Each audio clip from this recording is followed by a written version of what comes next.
একজন serial killer জেলের ভেতরে বন্দি, তবু তার ঠিকানায় প্রতি মাসে পৌঁছে যাচ্ছে প্রেমপত্র। কেন? এই প্রশ্নটাই আমাদের টেনে নিয়ে যায় এক অদ্ভুত মানসিক জগতের দিকে।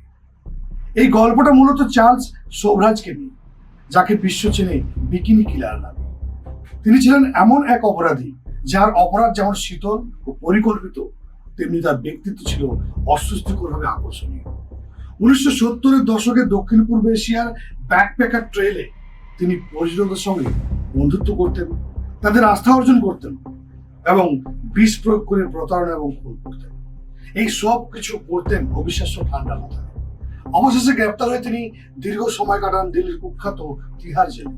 কিন্তু এখানেই গল্পে আসেন লোহার গরাদ, সিসিটিভি, কড়া পাহারা কিছুই থামাতে পারেনি সেই চিঠির স্রোত। পৃথিবীর নানা প্রান্ত থেকে আসতে থাকে নারীদের লেখা প্রেমপত্র।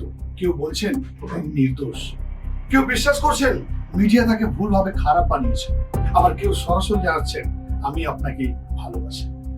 অবাক লাগলেও মনোবিজ্ঞানে এই প্রবণতার একটা নাম আছে, সেটা হলো হাইব্রিস্টোফিলিয়া, অর্থাৎ কুখ্যাত অপরাধীর প্রতি আকর্ষণ। অনেকের কাছে এই আকর্ষণ আসে বিপদের প্রতি টান থেকে, কারণ মনে কাজ করে এক অদ্ভুত বিশ্বাস সবাই তাকে ভুল বুঝেছে, আমি বুঝবো।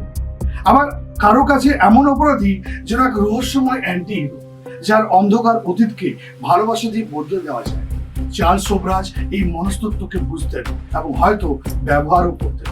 তিনি জেলের ভেতর থেকেই সাক্ষাৎকার দিতেন, নিজের গল্প বলতেন, এমন এক ইমেজ তৈরি করতেন যেখানে তিনি শুধু খুনি নন, বরং এক বুদ্ধিমান, ক্যালকুলেটেড, ক্যারিসমেটিক মানুষ।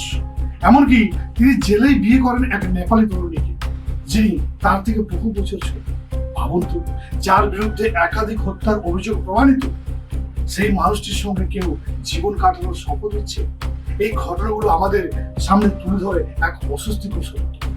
অপরাধ শুধু ভয় তৈরি করে না, কখনো কখনো তৈরি করে কৌতূহল, মোহ, এমনকি আকর্ষণ। মিডিয়া যখন একজন অপরাধীকে ঘিরে রহস্যের আবহ তৈরি করে, তখন বাস্তব আর রোমাঞ্চের সীমারেখা অনেকের মনে ঝাপসা হয়ে যায়। ফলে জেলের অন্ধকার ছেলে বসে থাকা এক মানুষও হয়ে ওঠে কারো কাছে রোমান্টিক ফ্যান্টাসির নায়ক।